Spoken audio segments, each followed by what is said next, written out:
Ayurveda is one of the most beautiful modalities for this because what it does so well is works on preventative measures, is giving us the principles and the applications and the tools to say, how do we keep ourselves healthy before we get the symptom, before we get the disease diagnosis, before things collapse. It's great after that too, but of course, preventative medicine is going to be much more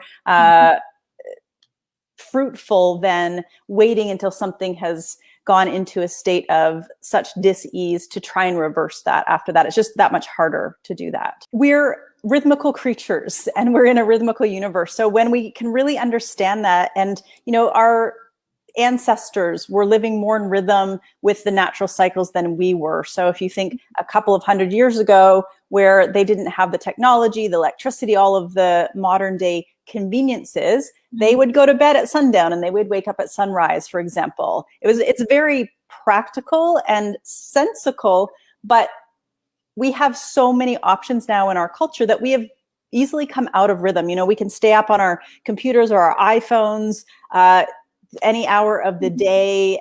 Now with our global connections for food, we can eat pineapples from across the world in the middle of our winter time. So we're very disconnected typically as a culture, as a society, from those natural rhythms. And Ayurveda teaches us very simple practices of the best time of day to wake up for your specific constitutional type or dosha, the best foods to eat for your specific dosha. And then the seasonal approach, and this is what my colleague and I wrote a book about, was saying, okay, if that feels really overwhelming for people, how do we look at a seasonal understanding and approach to our daily routine, to our yoga practice, to our meditation, to our self-care rituals, all of these things, to our food choices, because the season is affecting all of us. So for instance, here where I live in British Columbia in Canada, we're moving out of spring slowly and into summer.